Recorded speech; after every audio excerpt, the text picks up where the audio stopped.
우리 사랑하는 동현교회 히스피플 청년부 형제자매 우리 공동체 여러분 모두 주님의 이름으로 환영하고 축복합니다.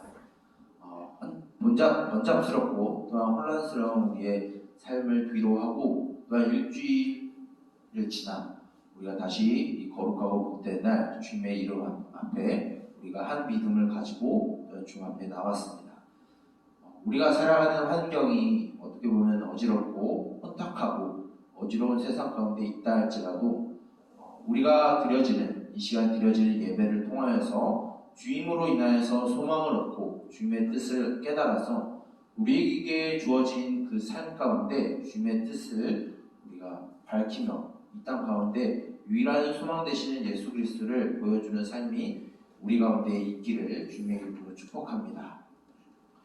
계속된 더위 가운데 우리가 계속 있죠. 많은 우리 사람들이 온열 환자들이 늘어나고 최근에는 또 코로나 환자들이 다시 또 급증하고 있다라는 소식이 들려오고 있습니다. 뿐만 아니라 요즘 우리가 사회를 접해보면은 그렇게 기분 좋은 소식들이 많이 들려오지 않는 것 같아요.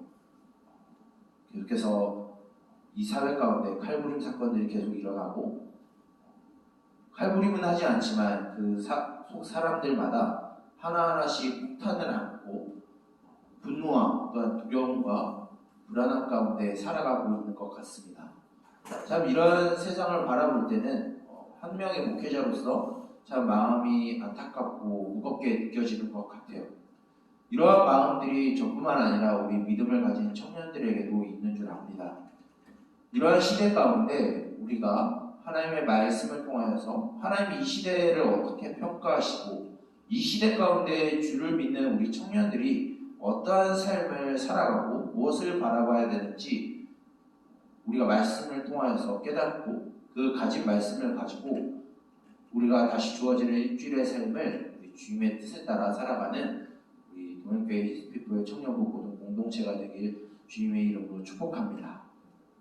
오늘은 요셉의 두 가지 꿈이라고 하는 제목으로 우리 말씀 나누도록 하겠습니다. 오늘 우리가 읽은 이 창세기 37장 5절부터 11절까지의 말씀은 우리 모태신앙을 가진 많은 사람들은 여기 계신 분들 다 모태신앙인 것 같은데 모태신앙을 가지고 교회에 오래 다녔다라고 하면은 잘 아는 많이 들은 말씀이 바로 오늘 이 요셉의 꿈에 대한 이야기일 겁니다. 많은 사람들이 이 이야기가 요셉의 이야기로 우리는 많이 생각을 하고 있습니다. 그런데 오늘 우리가 읽은 이 요셉의 두 가지의 꿈은 요셉의 이야기가 아니라 요셉이 꾼 이 두 가지 꿈을 통하여서 하나님이 야곱과 그의 가족들과 향후에 있어질 이스라엘 백성들에게 그리고 오늘날 우리들에게 말씀하시는 하나님의 그 큰 뜻이 담겨져 있는 말씀입니다. 왜냐하면 오늘 우리가 읽진 않았지만 37장 1절부터 쭉 읽어보게 되면 이런 내용이 등장하게 돼요. 어떤 말씀이 등장하냐면 이제 37장 1절부터 2절까지의 말씀을 보게 되면 야곱이 가나안 땅 곧 그의 아버지가 거류하던 땅에 거주하였으니 야곱의 족보는 이러하니라 라고 하면서 37장이 시작이 되고 있어요.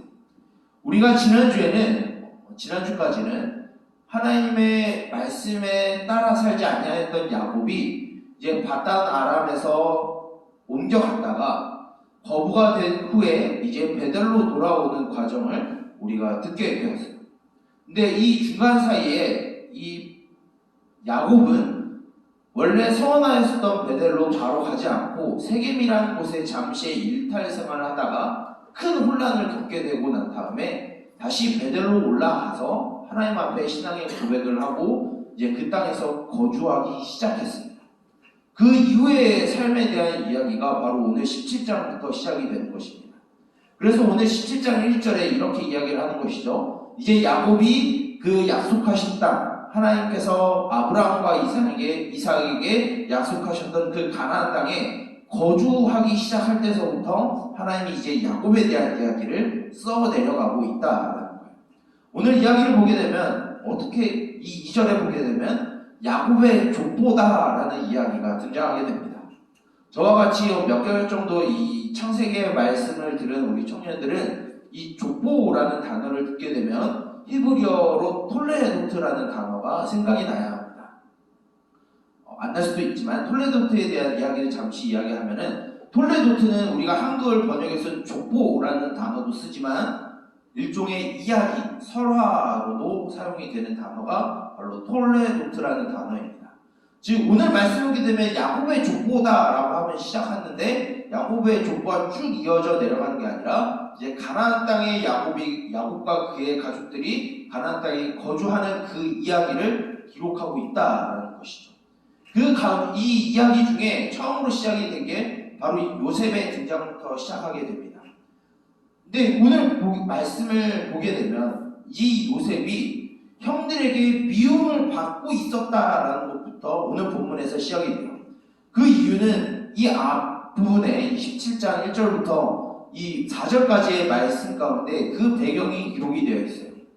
왜냐하면 이 요셉이 아버지에게 참 이쁨을 받았는데, 이 이쁨을 받았던 이 요셉이 형들의 잘못을 일일이 다 아버지한테 낱낱이 고발하고 있는 거예요. 형들의 치부들을 숨기는 것이 아니라 아버지에게 다 고발을 하는 거예요. 우리도 사회생활을 하면서 우리의 치부를 누군가가 나보다 더 상급자에게 그것을 고발한다고 하면 우리는 그 사람이 미워할 수밖에 없겠죠. 똑같이 이 요셉이 형들의 잘못을 아버지에게 낱낱이 고발하고 고소하고 있는 거예요. 그런 이야기를 들었던 형들이 이 요셉을 좋게 볼 일은 없겠죠. 근데 여기에서 가중하여서 아버지 야곱은 자신이 사랑했었던 라헬의 첫 번째 아들인 요셉을 다른 형들과 다르게 채색옷을 입혔다라고 이야기를 하고 있어요. 채색옷을 입혔다라고 하는 것은 매우 귀중하게 여기고 이 집안의 기둥처럼 여긴다라는 의미를 가지고 있어요. 요셉 외에 이미 10명의 형들이 있는데 그 형들은 다 제쳐두고 요셉만을 편애하는 야곱의 이야기를 볼 수 있는 것이죠. 어떻게 보면 오늘 우리가 읽진 않았지만 1절부터 4절까지의 말씀은 인간의 연약함과 부족함과 인간의 오류가 많은 내용들을 볼 수 있어요. 이런 과정 가운데 5절부터 시작하는 말씀은 이제 우리가 이렇게 알고 있었던 요셉이 꾼 두 가지 꿈에 대한 이야기가 나오게 됩니다. 어떤 꿈을 꾸었죠? 첫 번째는 이 요셉이 이제 다른 형들의 곡식단이 이제 자신의 곡식단에게 절을 하는 꿈을 꾸게 됩니다. 참 요셉도 철이 없었는지 이 이야기를 그대로 자신을 미워하고 있는 형들에게 그대로 이야기를 해요. 그러면 반응이 어떨까요? 너 참 귀한 꿈을 꿨구나 라고 말하지 않고 너가 우리의 왕이 되겠느냐 하면서 미움이 더욱 가중이 됩니다. 미움을 사는 행동을 하죠. 그 이후에 이 요셉은 또 한 번 꿈을 또 꾸게 됩니다. 그것은 이제 이 꿈에서 처음에 꿨던 꿈을 더 확장시켜서 11별들과 해와 달들이 이제 이 요셉에게 절하는 꿈을 꾸게 돼요. 근데 이 내용을 보게 되면 이 요셉의 형들만 들은 게 아니라 요셉의 아버지 야곱까지 이 이야기를 듣게 됩니다. 이 이야기를 들은 야곱은 그동안 이 요셉을 편애했었는데 오늘 말씀을 보게 되면 이 요셉을 편애했던 야곱조차도 이런 꿈을 이야기한 요셉을 책망하고 있어요. 근데 오늘 본문의 마지막 부분을 보게 되면 이 형제들과 야곱의 확연한 차이를 보여주고 있습니다. 이 이야기를 들은 요셉의 형들은 더욱더 이 요셉을 시기하고 미워하고 증오하게 돼요. 근데 아버지 야곱은 당장은 요셉을 책망하고 혼을 냈지만 요셉이 꾼 그 꿈에 대해서 마음속 깊이 간직해 두었다라고 말하고 있어요. 이것은 야곱이 무언가를 알았다라는 뜻이죠. 과거 고대 근동 사회에서는 이 성경이 기록되기 이전에 이 꿈에 대한 것을 신학적으로 어떻게 이야기를 하냐면 특별 계시다라고 이야기를 하게 됩니다. 특별 계시를 좀 더 풀게 되면 하나님이 자신의 백성들을 향하여서 특별한 계획을 가진 것을 어떠한 특정한 사람에게 가르쳐 준 것을 특별 계시라고 말하게 돼요. 그 가운데 이 성경이 기록되기 이전에 이 사람들에게 하나님은 꿈과 환상과 하나님의 음성을 통해서 가르쳐 주셨어요. 그런데 요셉은 비슷한 꿈을 2번 꾸었죠. 이것은 무엇을 의미하냐면 하나님이 야곱과 그 가족들에 대해서 이 요셉을 통해서 무언가 하시는 일이 있다라는 것을 가르쳐 준 거예요.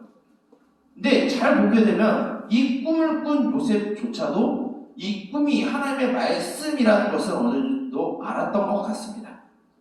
그런데 이 꿈이 정확히 무엇을 이야기하는지 요셉의 형들도 몰랐고 요셉의 아버지 야곱도 몰랐고 정작 이 꿈을 꾸었던 요셉조차도 이 꿈은 꾸었지만 그 내용이 무엇인지 알지는 못하는 것을 볼 수 있어요. 하지만 우리가 이 창세기를 많이 접했던 우리들은 이 이후에 나오는 이야기를 알게 됩니다. 요셉이 어떤 일을 펼쳐지게 되죠? 형들의 미움을 사서 이제 미디안 상인들에게 팔려서 이집트의 노예로 팔려가게 됩니다. 거기에서 죄수의 신분도 살아가게 돼요. 하지만 이 요셉은 거기에서 총리가 되어서 7년의 흉년과 7년의 풍년 사이에서 이 수많은 곡식들을 거둬서 이제 거대한 흉년이 다가오는 그 시기에 그 지역을 살릴 수 있고 사람들을 살리는 이 일들을 이제 요셉이 총리가 되어서 하게 됩니다.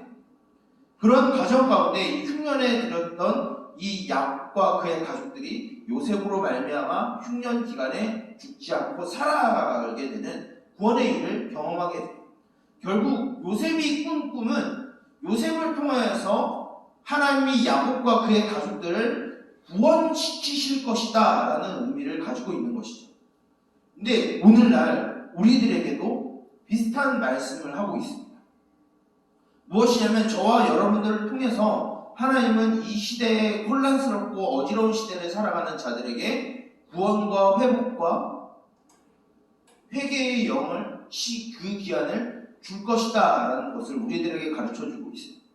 다만 오늘 본문의 말씀과 차이가 있다라는 것은 요셉과 야곱과 그의 형제들은 이 꿈에 대해서 명확하고 확실적으로 알지는 못했다라는 것. 마치 그림자를 보는 것과 같이 알았지만 오늘날 우리들은 그렇지 않다라는 것이죠. 왜냐하면 하나님이 여러 명의 저자들을 통해서 성경을 기록하게 하셨고 성경의 말씀을 통해서 예수 그리스도를 통하여서 하나님은 이 세상에 있는 자신의 백성들을 구원하시고 회복시키시고 돌아오게 하실 것이다라는 명확하고 확신에 가득 찬 말씀을 이미 우리들에게 성경을 통해서 가르쳐 주셨다는 것은 차이가 있는 거예요. 그러면 이 요셉의 꿈의 이야기와 오늘날 우리들에게는 어떠한 공통점을 갖고 있는 것일까요? 바로 하나님은 요셉을 통해서 그의 백성인 이스라엘을 구원시키시는 일에 대해서 그 계획을 미리 요셉에게 가르쳐 주셨다는 거예요. 동일하게 오늘날 살아가는 우리들에게도 하나님은 말씀을 통해서 우리뿐만 아니라 하나님께 속하였던 그리고 하나님께 속할 하나님의 모든 백성들을 구원시키시고 회복시키실 것이다라는 메시지를 우리에게 말씀을 통해서 먼저 주셨다라는 것은 공통점을 갖고 있는 것입니다. 그럼 무엇이죠? 바로 하나님은 우리들에게 이러한 말씀을 알게 하심으로 인하여서 하나님은 이 세상을 향하여서 악의 세력들은 하나님은 심판하시겠지만 하나님의 백성인 자신들의 사랑스러운 자녀들은 하나님이 회복시키시고 구원하실 것이다라는 아주 명확하고 폐기되지 아니하시는 약속을 이미 우리들에게 주셨다. 여기에서 한 걸음 더 나아가면 우리는 이것을 우리가 살아가는 사회 가운데 비춰주기를 원하시는 거예요. 오늘날 우리가 살아가는 이 사회의 전반적인 분위기를 보게 되면 암울하게 말할 데 없는 것 같습니다. 참 혼란스럽죠. 또한 두려움과 불안이 가득합니다. 또한 어지럽습니다.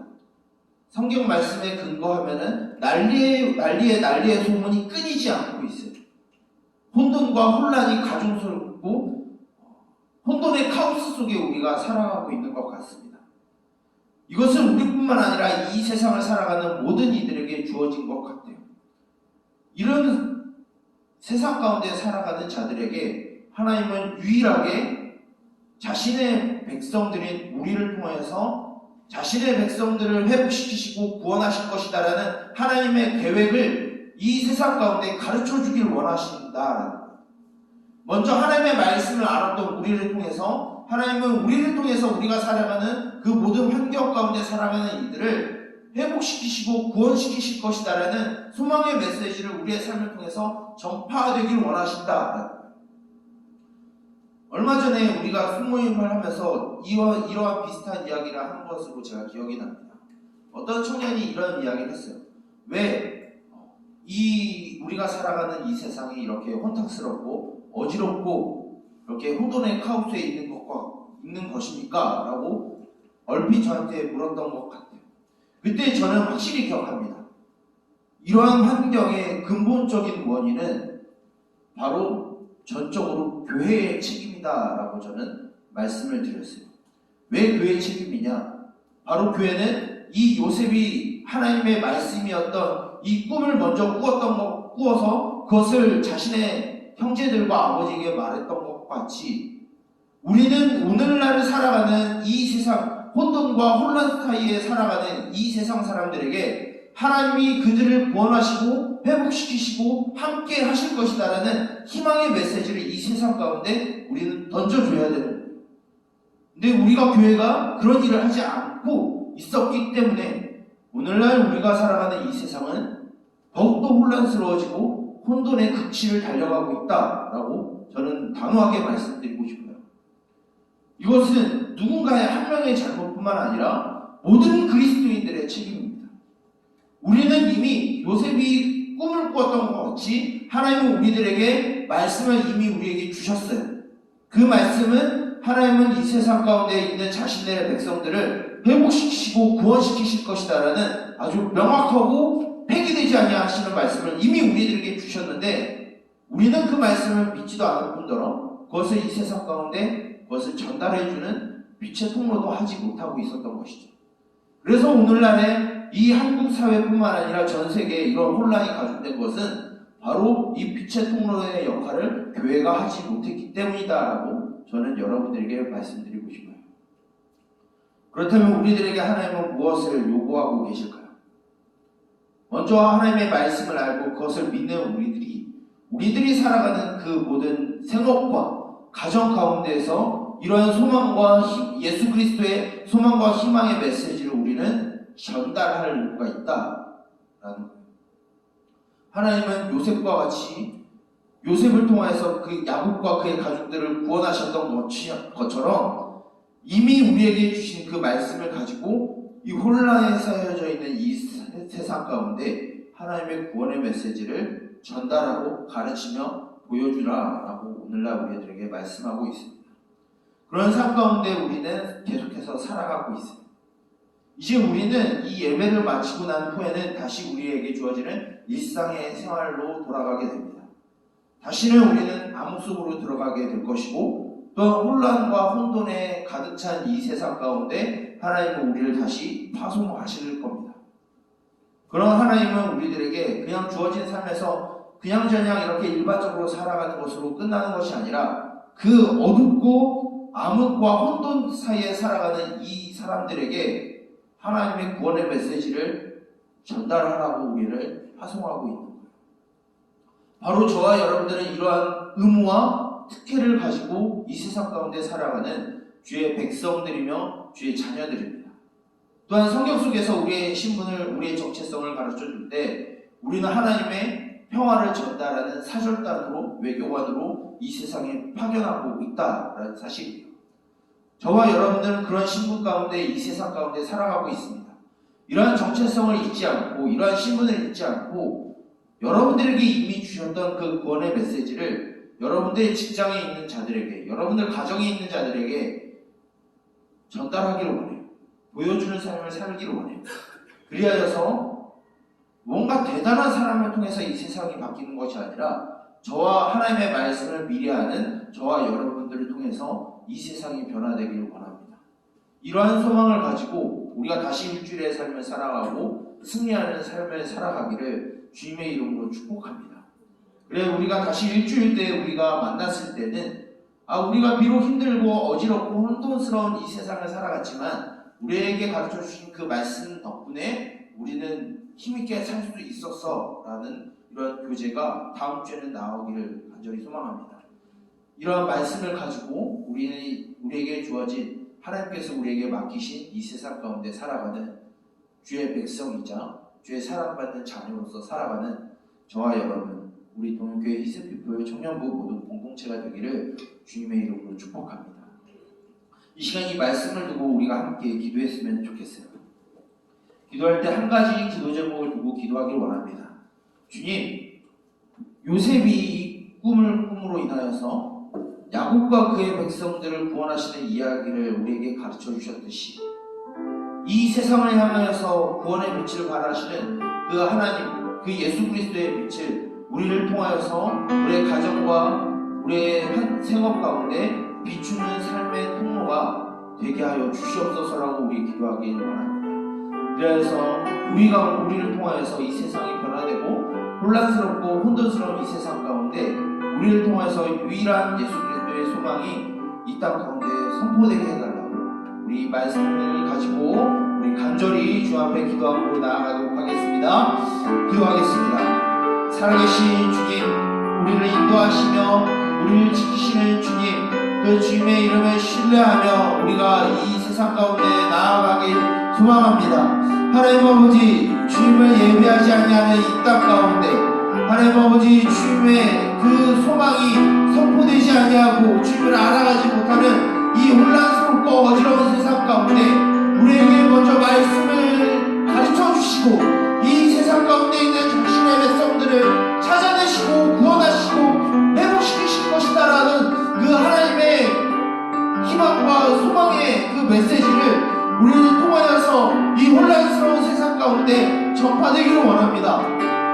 그 한 줄기의 빛이 우리의 삶을 통하여서 우리가 살아가고 있는 가정과 우리의 생업의 자리에서 드러나기를 원합니다. 하나님 아버지, 우리를 구원하시고 회복시키시는 그 주님, 그 안에서 우리가 먼저 화평함과 안식을 얻게 하여 주시옵소서. 그래서 그런 모습을 보고 아직 여전히 주님을 알지 못하는 자들에게 희망의 메시지와 소망의 메시지와 구원과 회복의 메시지를 전달할 수 있는 주의 사절단과 주의 군대가 되어서 이 세상 가운데 나아가게 하여 주시옵소서. 무언가 이 세상을 바꿀 수 있는 자들은 위대하고 뭔가 뛰어난 자들이 할 수 있다 말하지만 하나님은 주의 말씀을 먼저 가진 자들을 통하여서 회복시키신다 약속하셨기에 그 말씀을 믿고 다시 나아가기를 원합니다. 이 시간 그 주님의 이름을 의지하며 나아가오니 하나님 아버지, 우리의 삶을 붙들어 주시옵소서. 살아계신 주님, 우리를 부르시고 우리를 찾으셔서 죄 가운데 있는 우리를 구원하시고 회복시키시고 치유하시는 주님, 그 주님을 우리가 이 세상 가운데 전달하기를 원합니다. 우리가 살아가는 이 세상은 점점 더 혼란스러워지고 혼돈 가운데 있으며 어둠 가운데 있음을 우리가 고백합니다. 사람들은 불안과 두려움과 초조함 가운데 살아가고 있으며 분노를 품은 채로 살아가고 있는 이 땅 가운데 우리는 살아가고 있습니다. 그 안에서 먼저 우리에게 허락하여 주셨고 우리에게 가르쳐 주신 그 하나님의 구원과 그 미래와 희망의 메시지를 우리를 통하여서 이 세상 가운데 전달되게 하여 주시옵소서. 그리하여서 이 세상 가운데 찾을 수 없는 그 위로와 평안과 구원과 회복의 메시지가 우리의 삶을 통하여서 우리의 생업의 자리와 또한 가정 가운데 선포되게 하여 주시옵소서. 그래야 우리를 통해서 이 세상이 변화되게 하여 주시고 우리가 속하여 있는 그 모든 자리마다 하나님 아버지 구원의 희망이 보여지게 하여 주시옵소서. 다시 주님의 부름을 받아 이 세상 가운데 보냄을 받습니다. 이 세상 가운데 주의 자녀로서, 주의 백성으로서, 주의 말씀을 먼저 안 자들로서 주의 구원의 빛을 발하는 삶이 되게 하여 주시고 우리 삶에 있는 모든 이들이 우리의 모습과 우리가 전달하는 그 메시지를 통하여서 꿈과 희망과 미래를 발견하게 하여 주시옵소서. 이 시간 다시 세상 가운데 나아가오니 우리를 성령으로 붙들어 주시고 우리의 믿음이 흔들리지 아니하도록 우리를 굳건하게 붙잡아 주시옵소서. 이 모든 것을 예수 그리스도의 이름으로 기도드립니다. 아멘. 이 시간 우리 파송의 찬양 다 같이 일어나서 우리 파송일 찬양하도록 하겠습니다.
여호와는 내게 복을 주시고 너를 지키시기를 원하며 여호와는 그의 얼굴을 내게 비추사 은혜 베푸시기를 원하며 여호와는 그의 얼굴을 내게로 향하여 드사 평강 주시기를 원하노라.